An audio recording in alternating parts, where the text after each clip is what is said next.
IFM News. IFM News. IFM News. Lokal. Ikarkarigatan iti Sangguniang panlunsod iti Ciudad ti Batac asulbaran ti aro nga ing day tricycle driver iti Ciudad at temporaryo ang maipangato ti Plete kapoy ipanagnato ti presyo ti gasolina. Sigon ka ni Vice Mayor Albert Chua na invalid ti gaka ta mainaig iti raytoy iti Sangguniang panlalawika na gaputa na kaikabil at temporaryo laeng daytoy.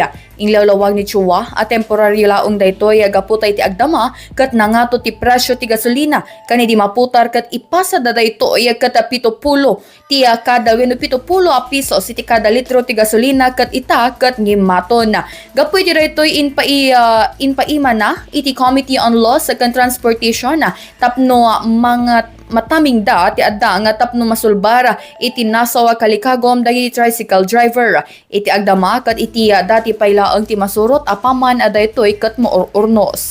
Igaed mi nga kita ing nalaing tapno ti kasta ket no makapagpanunot ti committee ti nananay nga sungbat ti kadno maaksyonan nga insigida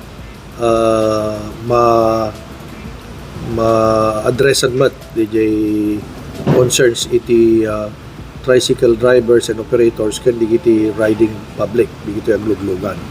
May palagip pa na ipasa ti Sangguniang panlalawigan iti gaka ta temporaryo ang may pangato ti Plete ti tricycle iti Ciudad ti Batac iti 5 a piso sa iso manipod iti 17 pesos and 50 centavos kat agbalin ko mga 22 pesos and 50 centavos para karagiti regular a pasahero.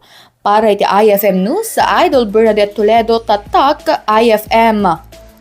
IFM News. IFM News. IFM News. Lokal.